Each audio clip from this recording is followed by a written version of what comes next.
hit mine. Welcome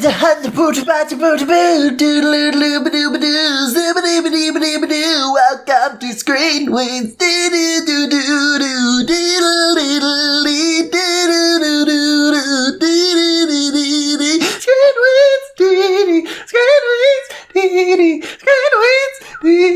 Welcome to the Screen Weens.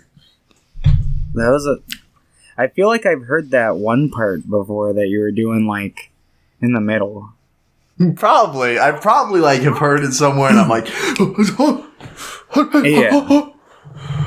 If anyone in the comments knows what that was. Besides iconic. Yeah. But welcome. Welcome to episode 74? 5? Oh damn, really? Yeah. Fuck. We're getting up there. We hit 100 subs. We did? Yeah. I haven't even looked. 101! Yeah, because my that Nick Cage video, we got like 3 more subs. Oh yeah. This is number 74. We'll be ending off the year with 75. Very nice. Very nice. I feel like that's a nice crisp number to end the year on. Yeah. Yeah, so today we'll be talking about Black Christmas 74, Black Christmas 06, and Black Christmas 19. Yep. And yeah. Yeah. Great trilogy. Yeah. It's the best. But before we do that, let me just say, Thomas, this angle that you got the camera at is really, it's really menacing. Is it? Yeah, it looks like you're gonna eat me or something. Well, it is Black Christmas. Oh, yeah, I like it. Oh, good. But did you do anything else? Oh, I'm officially on my winter break from work, so next 2 weeks I have off. So I'm just gonna be doing a bunch of, dancing or some shit. Watching a lot of Bleach. We're on episode 200. We skipped the latest anime-only arc because Hinata wasn't feeling it. So I'm like, fine, I'll watch it by myself. There you go. So you're on like the final saga of what's been animated? No, there's 366 episodes. Oh, okay. So we're like a little more than halfway through. I see. There's 2 more anime-only arcs coming up sometime, though. Whenever Tite Kubo is like, oh god, I'm running out, quick, here's an idea, run with it. There you go. There you go. I probably won't ever watch the filler of Bleach, but I'll get around to experiencing the rest of that story. I'll make you watch the filler. We're going to cover the filler on screen. Oh, no. We've been watching the X-Men movies. I don't know if I talked about this last week or not. Yeah, you talked. I think you had watched just the original trilogy at that point. Actually, I don't... Because we recorded last Thursday, right? I think we had just watched the first one at that point. Oh, okay. Because I think it was last Saturday we watched 2 and 3. Okay, I just remember you telling me about how you thought 3 was fun, and you don't give a shit about what happens in the comics. I rewatched it, though. Still think it's fun. It's the weakest of the first 3, but it's fun. X-Men Origins Wolverine, not good, though. I was hoping maybe I would have, like, a similar feeling. And there are moments, but Jesus Christ. They fucking made the claws full CG in that movie. No. And before, I'm pretty sure it was just a prop. Mm-hmm. And, it's rough. And the beginning of X-Men Origins Wolverine, I will always stand by as, like, pretty good. But, that movie's rough. However, we did watch The Wolverine yesterday, which is the second one and that's the own Wolverine trilogy. I really like that movie. I've seen like the first maybe like 60% of that movie. Well, that's the part that most people say are good. Yeah, I liked what I had seen. There's a train action sequence in that movie where he's on like the top of a bullet train. It's I think it's like my favorite action scene in like any superhero movie. Besides the train scene in Spider-Man 2. Yeah, that's when he's like fighting the guy and like he's like in a mech suit, isn't he? Or something kind of like that. Well, that's the end of the movie. Oh, maybe I watched the whole movie. Maybe you did. Yeah, that's spoiler for a 7-year-old movie. Yeah, that's Silver Samurai. A lot of people don't like that he's just a mech in that movie. Before he was just like a guy in an adamantium suit of samurai armor with an adamantium sword. I like the mech. I like Wolverine fighting a mech. That's fun. Pretty cool little like update. But then again, I guess I'm not entirely familiar with the original character, so I guess I don't have much room to speak on the matter. But I really like the movie. I do think the third act's... The main issue with the third act for me is the pacing. I think they kind of rushed to the end of the movie, while like the first 2 acts are pretty like slow and very meaningful, and then it's just like third act's like... Yeah. Huh. And then we did watch X-Men First Class as well 2 days ago. I also really like that movie. It's pretty groovy. There's a scene where Magneto rips apart a boat with like the chain that the anchor's on. He's like in the water using his magnet powers to like tear. It's so fucking cool. Have you seen that one? Mm-mm. That's a good movie. That's the first in the prequel movies. So the next one on our list is Days of Future Past. And nice. That one's supposed to be good, right? I really like Days of Future Past, yeah. Okay, that's the one where they like decided to like retcon. Yeah, shit. They pretty much reset the timeline in that movie. Yeah. Okay. And then after that, that's when all the X-Men movies are apparently pretty bad. Besides like Logan, but like after that, that's when Apocalypse and Dark Phoenix came out. And it's like I haven't seen those, but I've heard not great things. There's a fly in here. Oh no. Update on my weight. Lost 2 pounds. Oh, yeah. Congratulations. Here I go. Let's see if I can keep that up. I am still drinking soda, though. That was a bullshit lie. I'm like, but I'm only doing it on weekends. I'm like, I've definitely like stopped drinking as much soda. But I'm just like, that's a start. I like it. It's not a big deal if I have one like on Saturday and one on Sunday, so it's whatever. There you go. Anything else I want? Oh, I watched Cache by Michael Haneke. Oh, how that one's been on my watch list for a long time. How was it? Hinata didn't really like it, vibe with it too much. Probably because Michael Haneke's like makes his movies in like super realism, and it can be a little boring, I think, for some people. If you're not into that, which I get, I'm into it though, so I was super fucking into it. I really, really enjoyed it. I want to watch his first movie. I think it's called like The Seventh Continent or something like that. Fuck, that's his first movie? I might be wrong on that, but I think it's his first movie. Yeah, so that was the second one of his I've seen. I've seen like 10 minutes of Funny Games, but I need to watch it. And I've seen The Piano Teacher. Oh, that's one I really need to watch. I need to watch that, The White Ribbon, Amore. I really need to watch all of his movies. What's his most recent one? Like Happy End or something like that? Yeah. That was like 3 years ago. I've heard it's good. Didn't he like shoot that one on a cell phone or something? Did he? They love doing that. I don't know. I mean, can you blame him? It's a fun little experiment, I guess, that directors want to try out. Fucking Steven Soderbergh does that all the fucking time. Oh, yeah. He's like, I'm gonna build this on an iPhone! Good for him. Yeah, no, it's an effective. DDoSer was filmed on a phone. Yeah, like might take a couple minutes, but I can get into a movie that's shot on a cell phone. And then I watched this movie called The Mortuary Collection.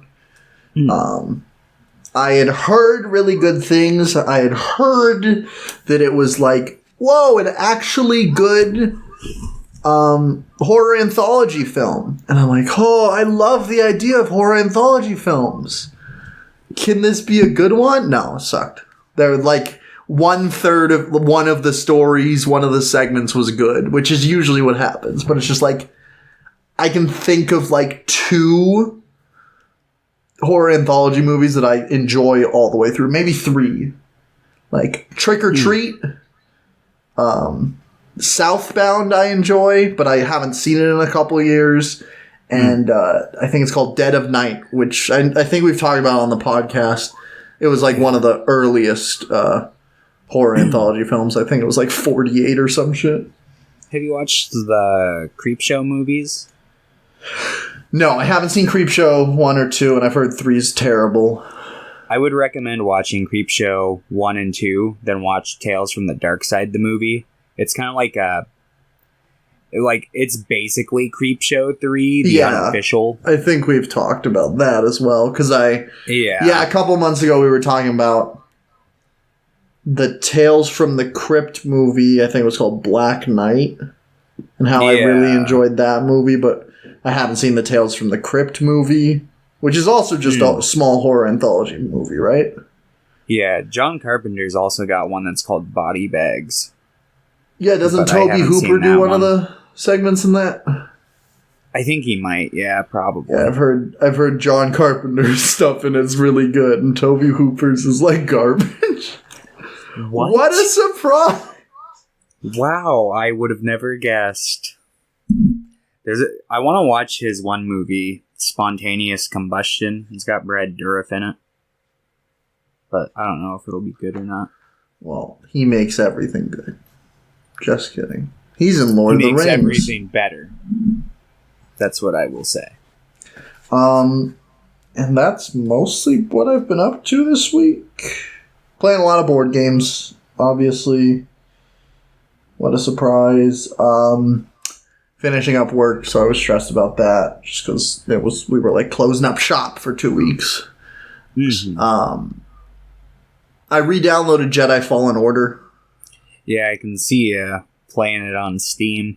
Yeah, I was playing it this morning. Yesterday I tried to play it, and it was like, the files are corrupt. And I'm like, I just fucking downloaded this, so I had to uninstall and reinstall it. Like, that's annoying. But I really like that game. I really fucking like that game. I think I'll like that game. I haven't played it yet. I played like the very beginning, and I was like, I like this. Yeah, I just didn't play anymore. I'm going through, because I have almost like exploration wise, I have almost 100% of the game like explored and stuff. But one of the planets, there's like a bunch of stuff I missed, so I just need to go do that, and then I'm probably gonna do a new game plus, because the storyline in that game's really good. At least I really like it, but I like Star Wars. Speaking of which, The Mandalorian just finished its 2nd season. Overall? I really, really enjoyed it. I will say, I won't say what it is, but there's some pretty goofy looking effects in the last, like CG effects in the last episode. But all around that episode was fucking awesome. Okay. And they announced another show, or maybe it's just the title of the 3rd season, but it was in the post-credit scene. Like, I understand why they didn't announce it like a week ago, because it would have been like, oh. Is it the Big B? Yeah, did you see that? I saw the guy who played Jango Fett in the movies talking about how he's been like waiting for the call to play this character for like 10 years or whatever number he said. Yeah, close to 20. Well, I guess. Yeah, he's in the season. Spoiler, but it's pretty heavily implied he's gonna be in like the first season it's stuff. Mandatory. Yeah, he's fantastic. There's I like him. I guess I'm gonna go into quick spoilers for the show. This isn't like really like, this won't change anything, but there's a really cool exchange in the last episode where he's talking to like some Mandalorians from Mandalore, and they're being like, "You're not a fucking Mandalorian." And he's like, "I never said I was." And he's talking about his father, and they're like, "Do you mean your donor?" Because he's a clone, technically. Like, it's just like, there's some really cool exchanges. And they're like, "I would recognize your voice anywhere, because I've heard thousands of you before." There's like some really cool stuff. Huh. Okay. Yeah, no, I need to watch that show eventually. It's good. It's Maybe real when good. it wraps its third season, I'll come check it out. That's fair. I'm guessing season 3 might be the end. I don't know. We'll see. Technically, they could end it here. They could. Like, actually, technically, they could end it at the end of season 1, too. They can do whatever the fuck they want. Well, yeah, money, but also, like, they've already announced spin-off shows, like, a bunch of spin-off shows for this show. So it's just like, they're gonna get plenty of money. Are there characters who are stoic and don't talk very much and are badass, like the Mandalorian? Yeah, they're doing Kenobi. Oh, there we go. There's a lot of characters in Star Wars that are just like, I don't speak. Oh, I also bought Cells. There's a Rose Tico and Paige Tico book that's like a prequel to The Last Jedi about their like squadron. I bought that. I've been meaning to read that. I've heard it's really good.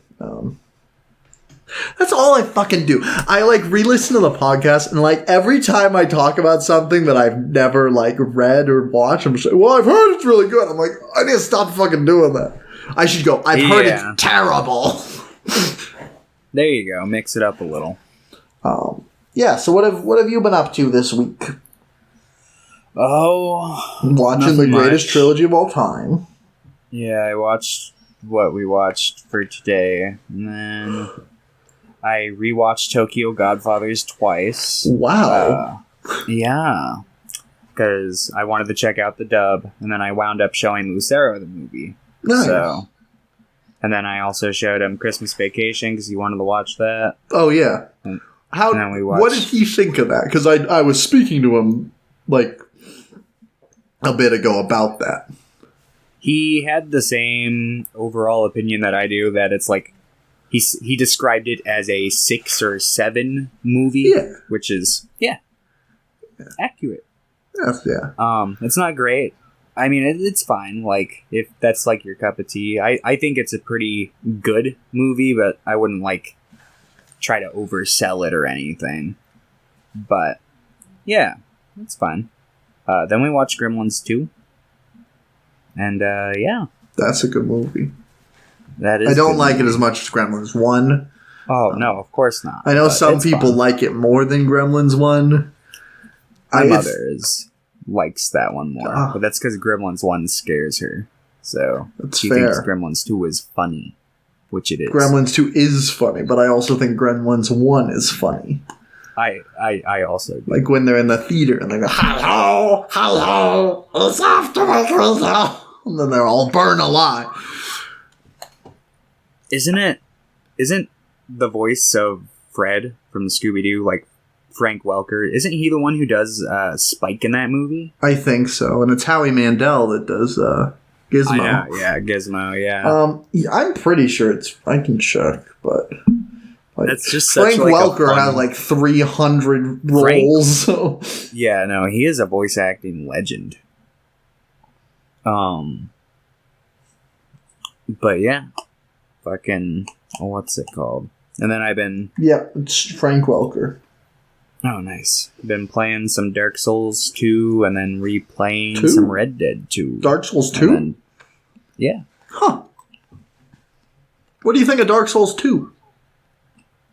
It's fun. It's I don't have the bias that a lot of people seem to have towards it because I haven't played Dark Souls 1 or 3 yet. So. Oh, that's fair. That's actually a good entry point then. Yeah. I like them all, but I don't love any of those games. So. I think Bloodborne was my favorite. I don't think I ever played 3 though. And I didn't beat any of them because, I just don't play video games that often. So I just played it for like a couple of like probably like 10 hours, and then I'm like, okay, I'm done now. I feel it. But yeah, then I've been replaying Red Dead 2. Greatest story ever told. No, but greatest Western movie. I'd probably say that. The greatest Western. Have you seen Rango? Yeah.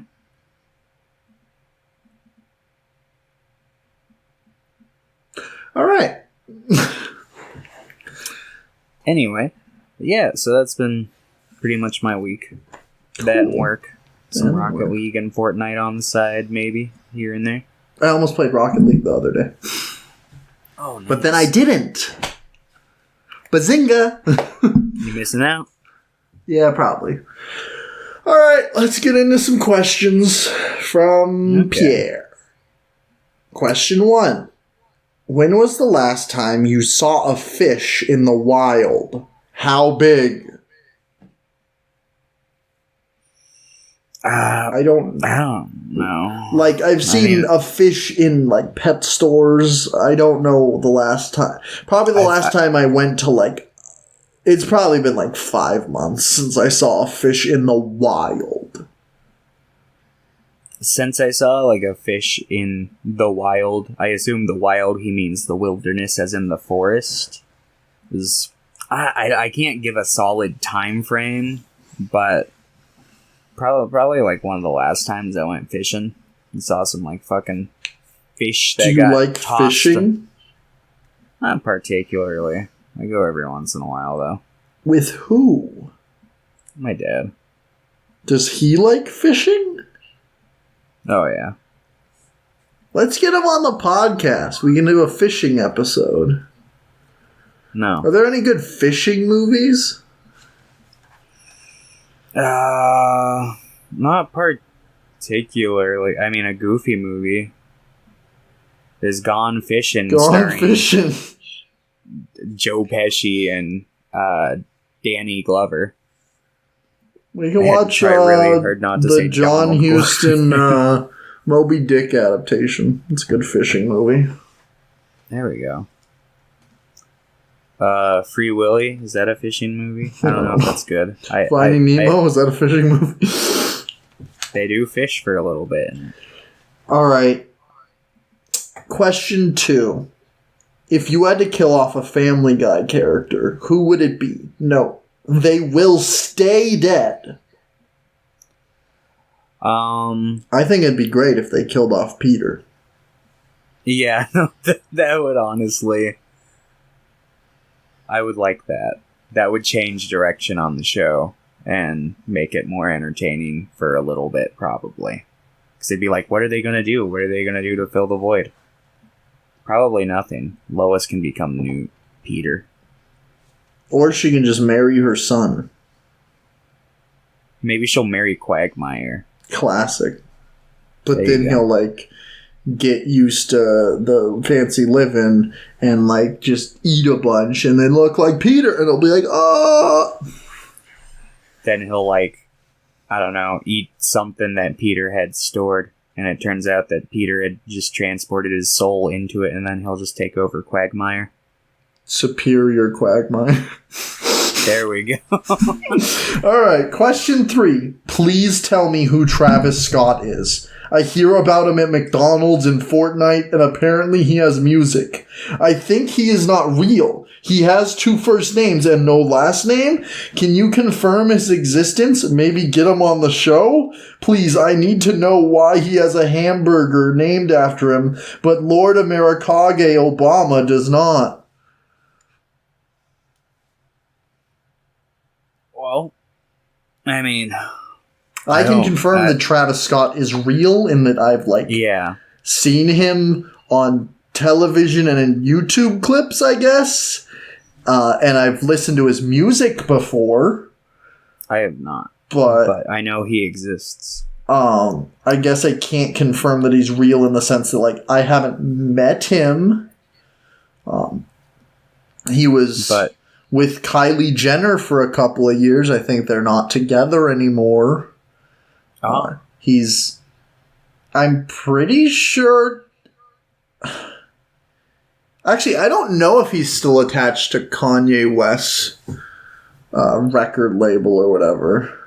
No, I don't. That was like that was like beginning of his career. I don't know if he went to a different one or not, but like, you know, he's pretty good. He has some bops. I don't think his albums are great, like as a whole, but he has some bops, in my opinion. Well, Mr. Scott, here's your formal invitation. Yeah, hey Scotty, come on, Travis, Scott, come on the show. We can talk about. Let me see whatever movie you want. Let me see if he has any. What is Travis Scott's favorite movie? Travis Scott's favorite movie. Come on, Google. What is Google for? 42 sick facts about Travis Scott. He's from Texas.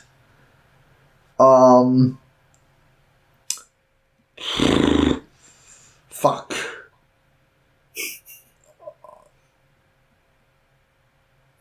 He has a documentary. There's a documentary about him. That's probably his favorite movie. We can watch his own documentary. There we go. You can set the record straight on a couple things.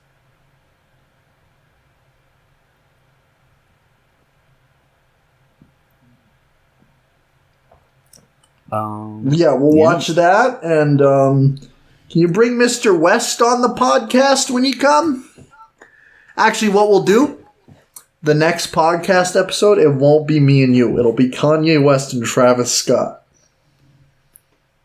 You don't say. Yeah. I'm dripping with anticipation over here.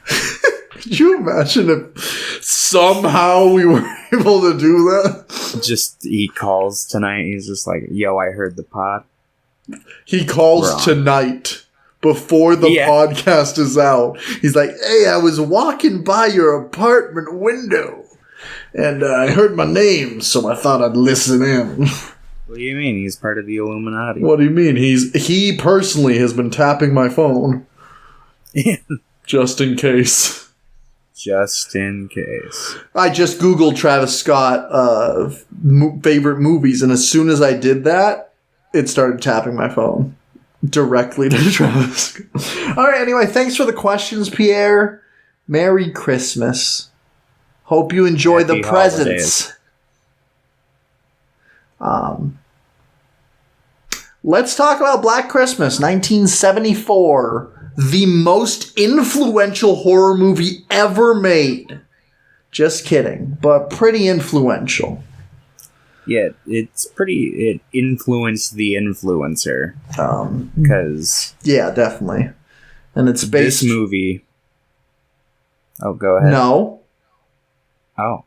I was just gonna give out the common fact that this movie was the inspiration for Halloween.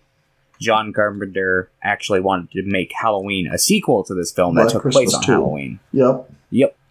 But eventually just wound up saying fuck it and made his own thing.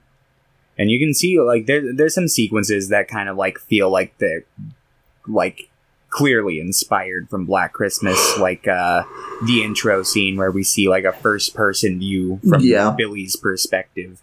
That's carried over into Halloween's opening sequence where he stabs his older sister. The only difference is we get like the mask POV with that movie, but you know what this has though that Halloween doesn't have? Some fun, quirky characters. John Saxon. And John Saxon. Yeah, the fun, quirky characters. I will say that I really like Halloween, but I think I might like this movie. I really enjoyed this movie. Yeah. I think I might like this movie more. I was really worried. This was the last one I watched. I watched this one this morning. I was really worried. I'm like, but... yeah, it's a very subtle approach. Like, it knows how to hold back and build tension throughout, which is what I really like about it. And it has characters that are having fun still, like, without necessarily making them, like, completely just terrible at everything in life. Like the detectives, Nash, for instance, is terrible at his job. But like Lieutenant John Saxon or whatever, Lieutenant Fuller, I think his name was, he's pretty decent at the very least. Yeah. He like can piece things together. It takes him a bit. At one time, he's like, What do you mean the call's coming from inside the house? And he's like, decent. Wait a minute. I think he's competent, but I think he definitely rushes. Because that's kind of like what I feel like is the downfall of, spoiler, of the movie. Yeah. Is that ultimately, like, the second he sees, I think Peter is the name of the guy. Peter's dead body. Yeah. He's like, well, we wrapped it up. Time to go. Put her to bed. Now she's dead. Didn't even check the full house where they could have easily discovered the very visible attic that has a fucking ladder leading up to it. With two dead bodies. Yeah, 2 dead bodies. And a cat that's up there meowing and shit. Well, and it's not even just then. It was like earlier he came to the house and they didn't search it. I'm like, what are you doing? Yeah. What are you doing, man? Multiple times throughout the movie. And like the first time he sees Peter, he's just like, and this guy. I don't like that guy. Like, it's fully fair. He gives bad vibes off. Yeah, Peter's an asshole. He's like a terrible dude. He's like, what do you mean you're not keeping the baby? It's my baby too. Yeah, he's like, his first word, or his first response to when she tells him she plans on getting an abortion is like, you can't do this. You didn't even ask me. He's like, I'm the man. And then she was like, I shouldn't have even told you. And it's like, damn straight. He calls later. He's like, don't get rid of the baby.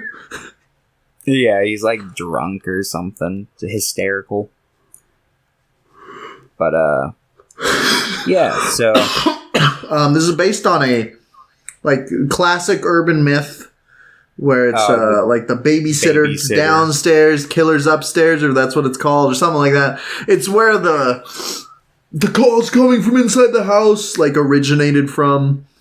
Mm-hmm. So this is, like, one of the earliest movies that I've seen, like, do that trope. I'm sure there are other movies that have done it beforehand, but this is the first one that, like, really comes to mind. Like, oh, they're doing a thing! Yeah. Which has happened, which they do a lot in movies still to this day. Yeah, it's more excusable because this was on the frontier of the genre, whereas nowadays it comes off as very stale. I think I mostly just care about the execution of it because I kind of do like the trope. I think it's kind of fun. It's like, like they realize it and they're like, oh. See, the thing that gets me is like, you think with all the fucking like monkey screaming that he's doing into the phone, like he does all sorts of loud voices. You think they'd like hear it since it's inside the house. The main issue I have with all 3 of these movies is I'm like, that person's screaming. You would be able to hear I don't care how big your house is. Yeah, because then you hear like the cat who's in the attic going like meow, and it's like, what's his name, Claude? Yeah. Or you hear like a footstep, like but you don't hear going.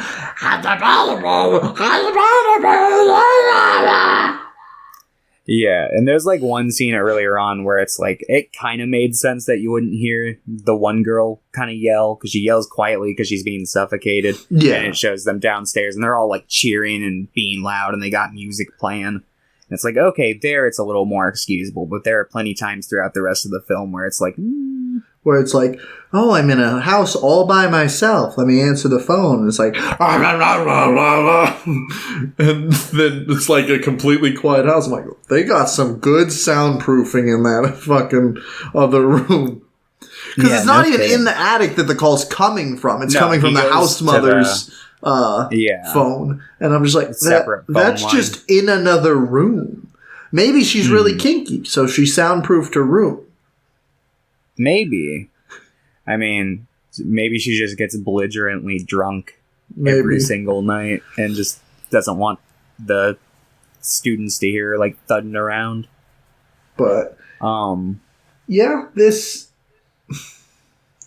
movie's like, it just kind of has an evil entity, Billy. It doesn't really explain who he is. Doesn't really explain what he wants. It's just like, I'm gonna kill, which I think is fine. Yeah, they try to flesh out like his kind of like phone jargon in the remake. Yeah. And I think it takes away. I think a big part of what makes Billy work is the mystery, is the unknown aspects of him. We'll talk about it more when we get to that remake, but I will say that I at least appreciate the effort to make it something of its own. I don't think it really worked, but I'm like, at least they, whatever. They're trying. I guess. A couple of the... I guess I'll bring it up when we get there. But yeah, this movie I think rules. I really like a lot of the kills. There's some really fun camera work occasionally, just of like seeing Billy like walk through the back, like through an ornament or something. Or yeah, the characters are really vibrant, pretty all decently well written. I mean, there's nothing like super deep to any of them, but there's enough there for you to grasp at something. And there's no characters that are like obnoxiously irritating. And if they are, it kind of dives a little deeper into them. Yeah. Like, fucking... Barb? Margot... Yeah. Margot Kidder's character. Yeah. She's in, like, the Superman movies. Yeah, she's probably the most, like, annoying character, because she's kind of just a bitch. Yeah, she's drunk a lot of the time. And, towards the end, like, one of the last scenes we see her in, she kind of has a moment of realization where she's like, yeah...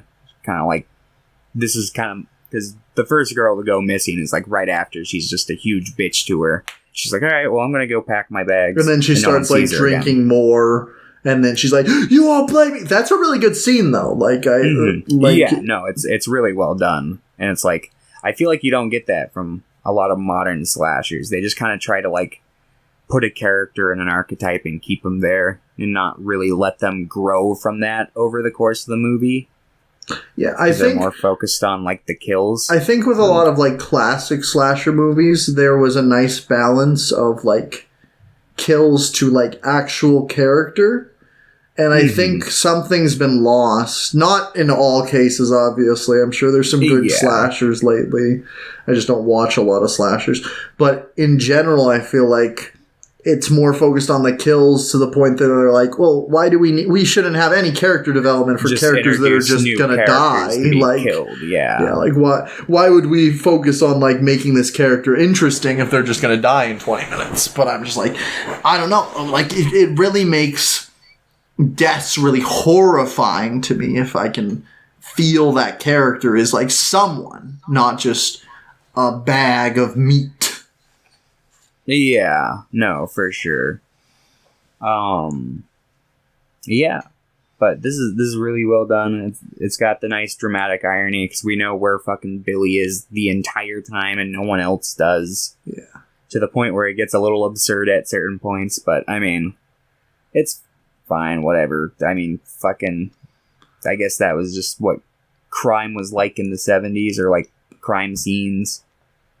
But I really like a lot of the scenes that there's something missing in the remakes. Obviously, the newer remake just has nothing to fucking do with it.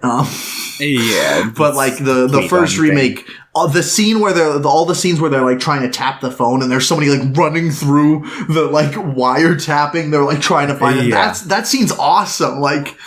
It's really well shot. That. He's like running through. You just see him like running through the corridors. I really, really like that scene. And her constantly, John Saxon being like, you gotta keep him on longer. And she's like, I'm trying, but this is freaking me the fuck out. Like, there's a lot of great. That's a lot of like tension and suspense. And I understand, like, they have cell phones in the remake, which makes sense because it's set in modern time at the time. But there's something just so horrifying. Maybe I'm just saying that it was easier to make horror in the 70s, in the sense that like, just like they don't got anything. Yeah, cell phones have really kind of just eradicate. Like it's nerfed a lot of horror elements. You have to right around that. And I understand that's hard, but I don't. It's not that hard.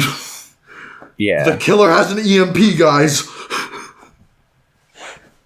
Oh my god. I like how Funny Games handles it. It's pretty early on in the film, so it's not like a major spoiler, but they like start by like visiting the property, being like, oh, we're visiting for the weekend, can we come in for a sec? And they just pretend to be clumsy, and they end up like knocking their cell phones into like the fucking sink where they're doing dishes, just like, oh, I'm sorry, like it was an accident, before they reveal their true colors. Yeah, I think that was like where I got to in the movie. I see. I don't remember why I stopped watching. I think that was about the time, like, in high school when I would just be watching movies at, like, 3 a.m. and be going, like, I gotta wake up in, like, 3 hours to go to school. So maybe I'll watch this another time, and I just never revisited it. It's good. It's a fucked up movie, but it's good. You've only seen the remake, right? Yeah, I've got the Criterion for the original. I need to watch it, though. Most likely I'll just eventually pick original, it, but not the whole like thing. the remake and the original for the podcast. Or I don't know. I don't know what I'll do. We'll get there at some point. We'll get there. But yeah, overall, this movie's rules. I really like the soundtrack.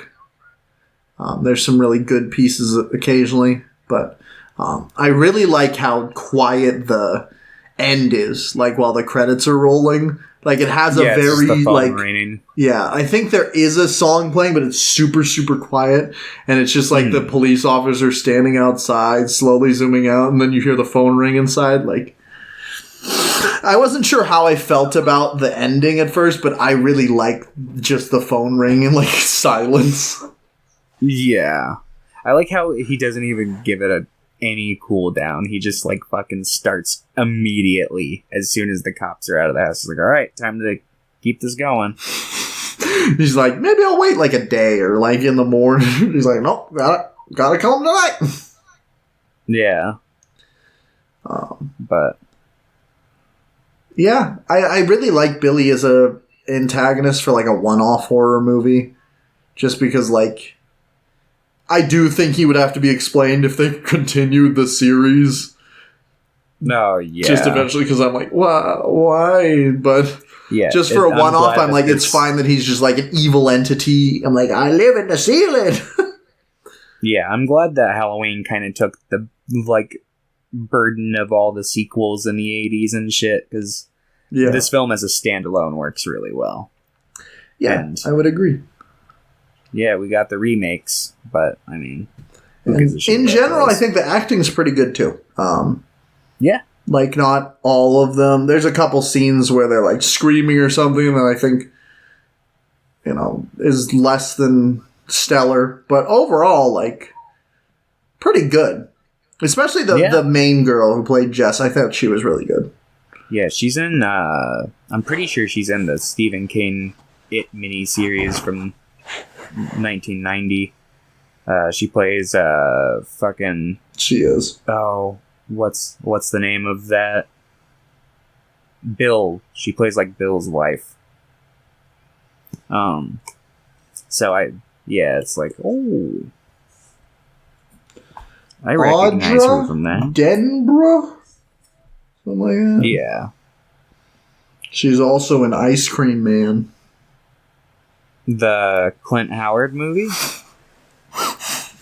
I haven't seen that. Me neither. I've heard been it on my sucks, radar for a long time. I want to watch it.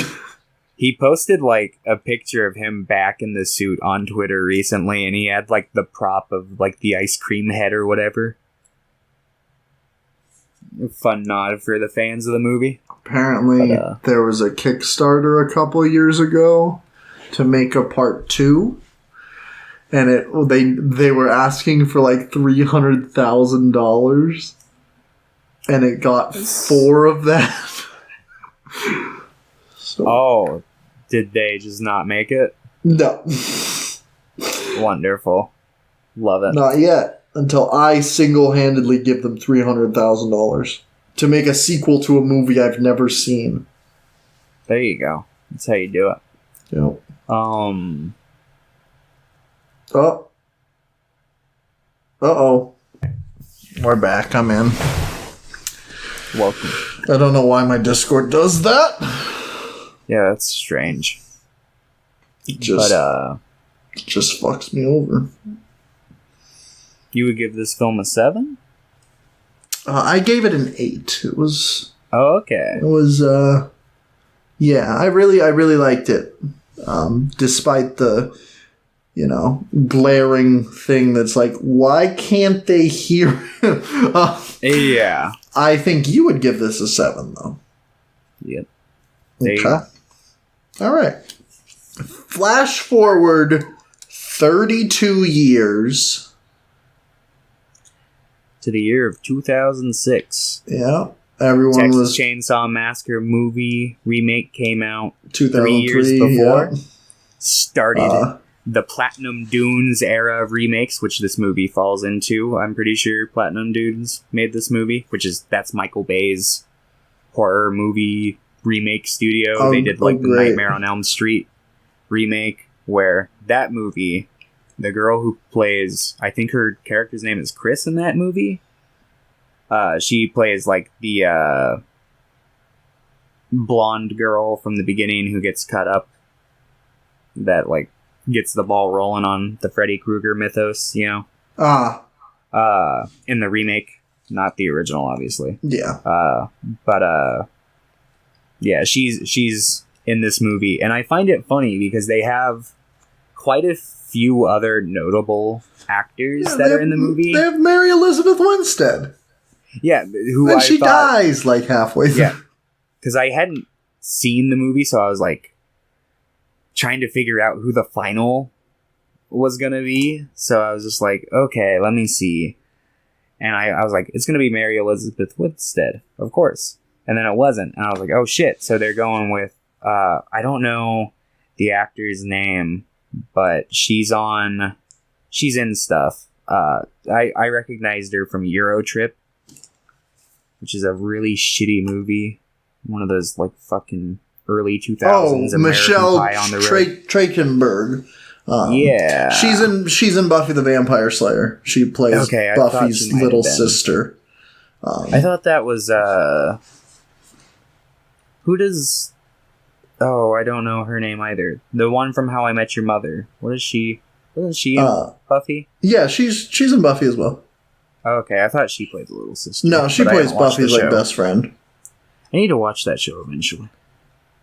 As I've grown older, I've realized that like Joss Whedon doesn't know how to write like female characters. So I'm really worried about revisiting Buffy because I really liked it growing up. Is he like the sole writer on it, or were there other? He was the showrunner, so like he had a lot of creative control for the big decisions and stuff. But I don't think he was the sole writer.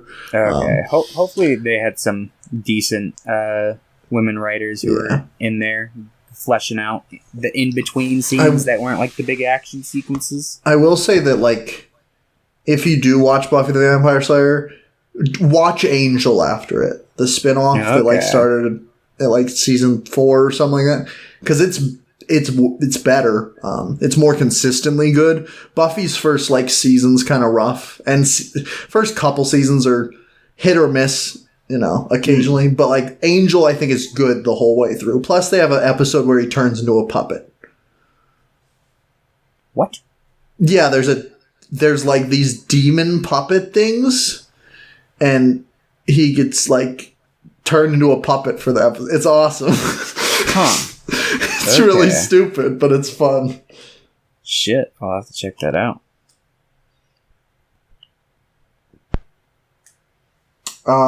Yeah. So those two I immediately recognized in the movie, but no, the final girl was the fucking the one who went on to do some TV stuff like Supernatural and act in CW shows like Green Arrow or Flash or whatever. Yeah. And she's also in the remake of When a Stranger Calls. Oh, from the same year. in the remake of Black Christmas, which is, those are both the two, like, most prevalent things of it's coming from inside the house. I guess she was just the icon for that year. I didn't hate this movie, I'll say that much. I don't mind some of the flashbacks. Like, I thought some of the flashbacks were at least intriguing. There was some couple cool visuals for me. I don't think that Billy's backstory is good. I appreciate the intent. But like there's one specific flashback where it's the one where his mom and her boyfriend like kills his dad, and they're like digging a grave, and he's like looking through, and it quickly pans over to her and like pans back and like reveals his eye. It's just like a cool shot to me, but yeah, I don't like how his skin was yellow. I don't. Yeah, he had like an intense rare form of jaundice or something. I'm just like, that doesn't do. Why? Yeah, what year did Sin City come out? Does that happen in Sin City? There's a yellow antagonist in Sin City. The year before this. I don't know if they had enough but yeah, I guess. I guarantee this movie was probably shot over a period of like 6 weeks. Wait, I can't guarantee that. But Sin City's in black and white, right? It's in black and white, and it has like, it uses like color splash, so there's like red for blood, and there will be like some times where like characters will be in color. Is the yellow guy yellow? Yeah, the yellow guy's yellow. Elijah Wood, he plays like the most evil character ever, and I'm pretty sure, if I remember correctly, they make his eyes like piercing yellow. Oh. The first Sin City, I can't comment for if it's great or not. I haven't watched it in a long time, but it's worth a watch. Yeah, it's worth a watch. I hear the sequel is really bad though. A Dame to Kill For. That I've heard the same things. All right, so that's one of the main things I liked. Some of the kills were okay. I thought a lot of the girls that they had for this one were pretty decent. I don't think that they were as strong as they were in the original, particularly the main character. But aside from that, like, I liked the drunk girl that they had. I thought she was good. I thought the one from Buffy was fine for what she had. I thought Mary Elizabeth Winstead was fine for what she had. Yeah, in general, I think the acting's like relatively strong for like a horror like slasher movie. It's just the writing that's pretty subpar. Yeah. Actually, maybe, I don't know, most slashers I've seen have not been great. So to say it's like not par for the course for like slasher. In general, I think just the original was better than most, and this fails to capture that. I agree. I didn't much care for the change, because in the original it's like the first girl who goes missing, it's her father who shows up, and they make it her sister in this movie. And I don't really care about that, but they add in a forced plot where she's like, we're only half sisters. I didn't really know her. This was going to be like our first real Christmas together or whatever. And it felt kind of forced and just there for more emotional schlock, when in the original, it felt you got enough of a sense, because it's like, it's her father. Of course he's going to be upset and concerned about his missing daughter. And they could have done the same thing with this one. What happens to the father in the original? Now I can't remember. Does he just like leave?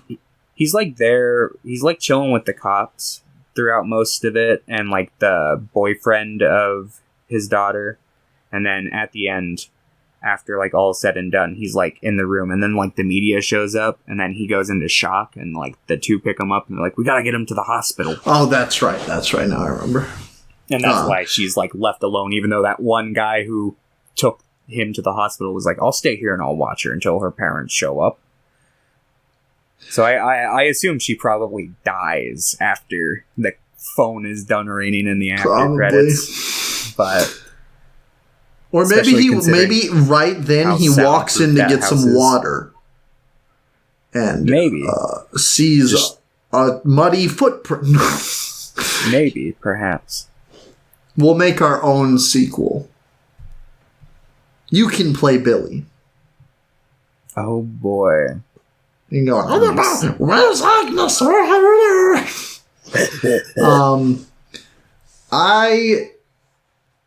There's a lot of like twists in this movie, or things that they like try to make twists, or there's a lot of red herrings at the least. Yeah, and they're just like so Eve, fucking stupid. whatever her name was. Yeah, they're like, make her creepy, and then the second she showed up, I was dying of laughter because she's like a normal-looking girl with just kind of thick glasses, but they do this like fisheye lens kind of thing on her. Not to quite go like, full fisheye. Look how hideous she. She's like wearing gloves or something, and they're like, "Ooh, she's weird." And I'm like, she's just wearing glasses, guys. That's it. She's seriously just wearing glasses. But then, like, so basically the thought process is, like, you're like, oh, that's Agnes, because we find out the backstory, which the backstory is Billy, boy, had dad who was in Vietnam. Dad in Vietnam doesn't get along with mom. That's a funny fucking line. Oh, where it's like, he's like, you think I'm afraid of some guy with a hammer? I was in Vietnam. Yeah, I laughed. That was a good line. I like that one too.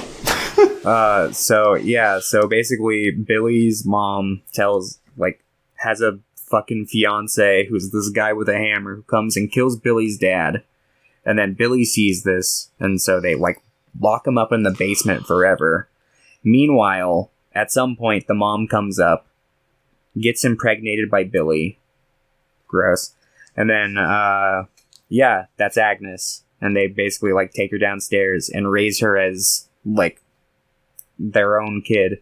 But then Billy comes down, kills the mother and stepfather, leaves Agnes alive, but then like he like makes Christmas cookies out of his mom's flesh. At first he eats Agnes's eye. Oh yeah. And then they start running at him, so he like kills the dad and then the mom, then eats the mom. Yeah. And then Agnes is a secondary antagonist in this movie. She just kind of shows up and she escapes from like the mental ward and comes back. And in general, I think there was a decent idea in there in that they should have not had Billy be the antagonist of the movie. And they could have, like, had the twist reveal that it was Agnes and, like, Billy had been killed. Like, he had shown up at the house to, like, kill people, but Agnes was there and killed him. Like, but having them just two be killing, like, in unison was a bad idea, in my opinion. Yeah. I think it would have been at least interesting to just be like, no, it was Agnes the whole time. Like, that's an actual twist, but instead it's just like, they're both crazy. Yeah. And then they take the final sequence to the hospital, and it's like, I don't really like that. I like that the threat of the original is all, like, stationary in the house, and there's multiple points where it's, like, they're in and out, which kind of adds to, like, just, like, the fact that they're just, like, returning to their own doom. Yeah, but, and I like, at the very least, there's, like, a snowstorm outside or something. Like, it's fine, but then they're at the hospital, and it's like, oh, the door's jammed. I'm like, that's stupid. Yeah. But, I like the effect of, Billy, I think she kills Agnes with, like, the paddles. And then Billy chases after her, and she, like, throws him over onto the Christmas tree. I thought that at least looked kind of good. Because as he, like, settles, like, his intestines move, like, one final time. Like, there's some cool little effects work there, but overall, I thought the hospital sequence was kind of bad. I'd agree. Yeah, I was not a fan. They do the cliche sending the villains of the slasher movie to the morgue. Oh, they're still alive. Yeah. Not just for one of them, but it's for both of them. And it's like, there's another thing. Like, why'd you bring them both back? Like, yeah, and it's like, did nobody check their vitals? Was nobody? Yeah, most of the time when that happens, it's because they're like some otherworldly entity, not just a crazy person. Yeah, and it's just like, but yeah, it's not. I don't. This remake gets like a really, really bad rap, and I don't think it necessarily deserves as bad of a rap as it gets, but I don't think it's great. Maybe it's because like this was also the first one I watched. Like I watched this yesterday. This was the first one, and I didn't mind it mostly. Like I don't think it's good. I don't think it's average, but I don't think it's terrible either. Like it was just it was fine. I think you're gonna give this movie a 3. Yeah. You're gonna give it a 4? Yep. Okay. Give it a 4. Now let's talk about Sophia Takal's attempt at the Black Christmas Story. This is not the first movie I've seen by her. What else has she done? She did a Into the Dark movie, which is that's at Hulu's kind of answer for Black Mirror, where they do like a themed horror movie based on whatever month it is. She did a New Year's one in 2018. It was like the first New Year's one, so it was at the very end of the year. It was for New Year's last year, I guess. That is awful. It was awful. It's not as awful as this movie, but it was awful. So going in, I remember I was going into Black Christmas and I was checking. I'm like, oh yeah, who directed this movie? And I'm like, oh no. I was like, no. She also did a movie called Always Shine. Mackenzie Davis is in it. I've heard that one's decent, but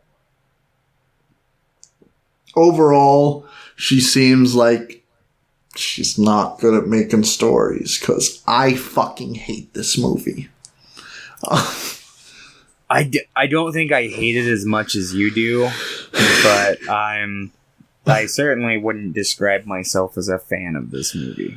I think I also hate it because there's ideas that could theoretically work, or like, I don't know. It just seems like they have no idea what the fuck they're doing most of the time when they're making this movie. Yeah.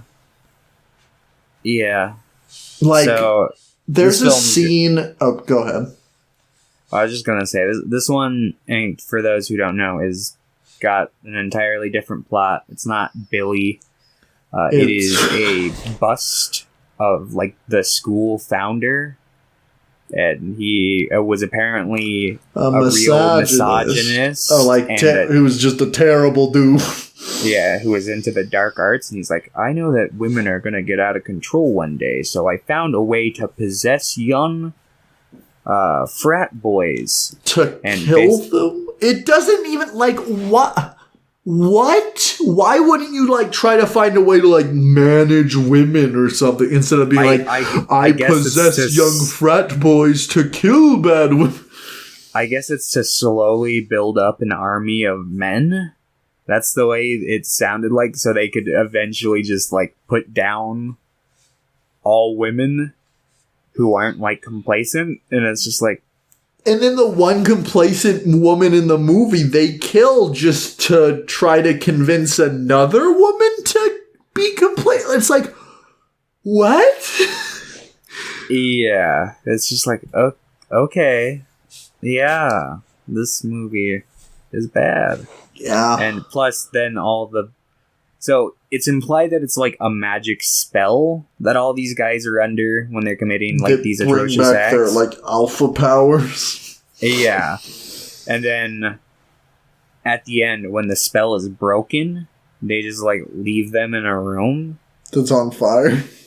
Yeah, and it's like, It's kind of like, I get that these guys have probably committed like terrible, terrible acts against women. And I get like, why you would. It's fine for like the people that were orchestrating this. Like there are like 5 people in there that were like, but the rest are just like. But the movie implies guys that these were people like pledging. Had no control.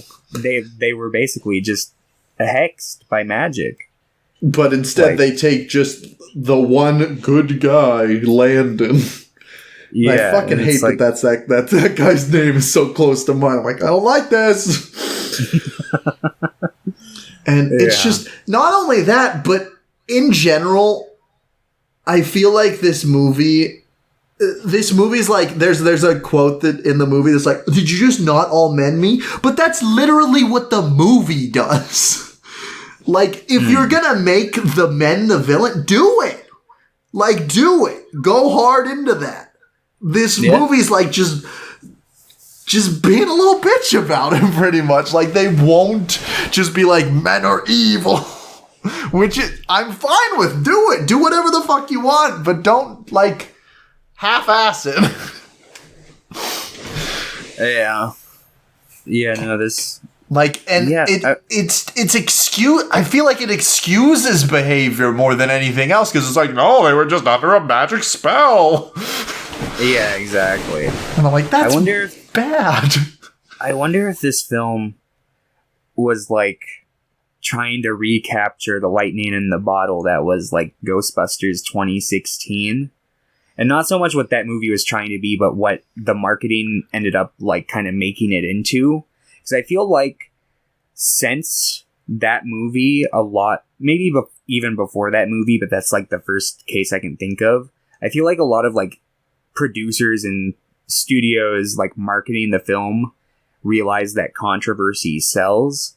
Like, I feel like some of that even played into, like, I guess fucking Captain Marvel's marketing too, with like how they were like just people writing articles. You won't believe what Brie Larson said about white people reviewing this movie and Jesus shit like that. Christ, that was just trying to. Yeah, just kind of stoke the fires and get people interested in the controversy. Most of that wasn't even like things that should be controversial, though. That's the problem with some of this shit. It's just like white men that are just like, a woman speaketh.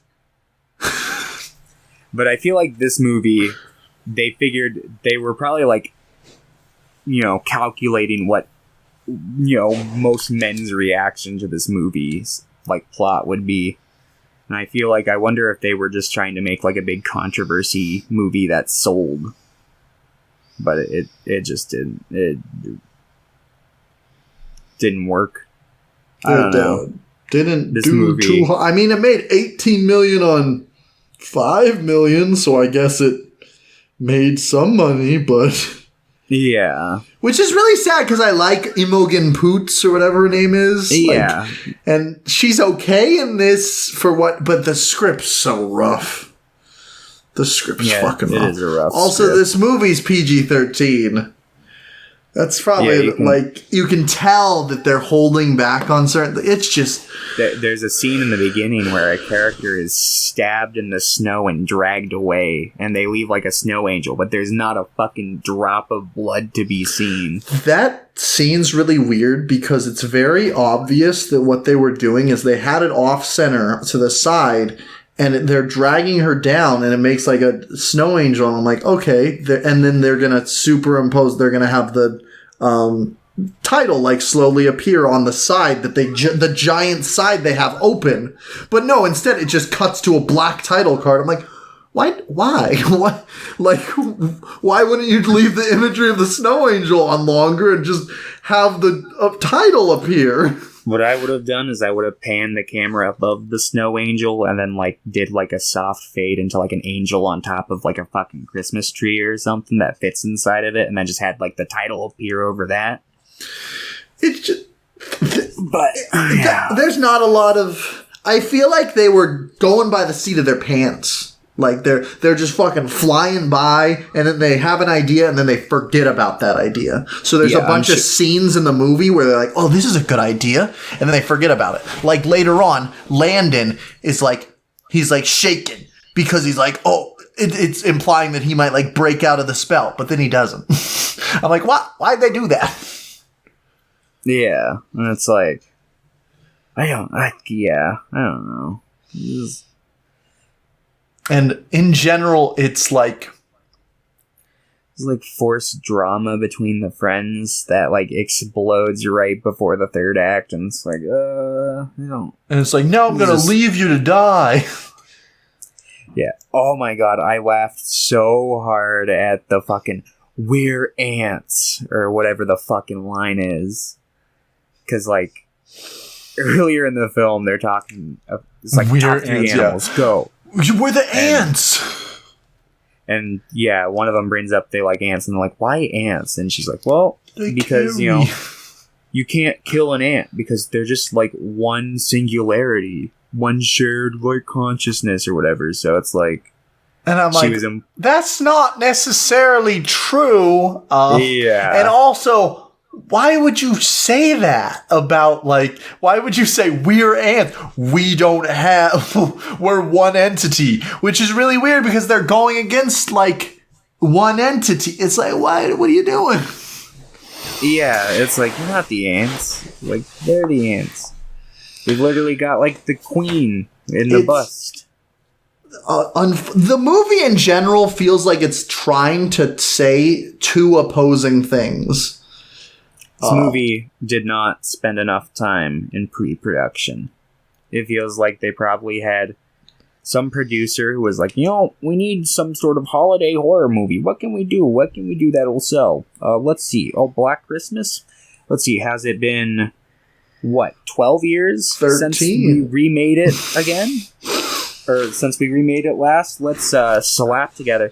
But, we don't want to see Billy in the attic again. Let's come up with something relevant. Let's make the professor a misogynist, and let's make the main characters girl bosses. It's just like they don't have any character. That's my issue. Like, I want to like the movie in the sense that, like, it tries to do, but that's like, I want to like it for the themes it wants to represent, but they don't even present those themes, and it's just annoying. Yeah, I'd agree. Why didn't they just remake Christmas Evil or something? There's so many Christmas horror movies they could have remade.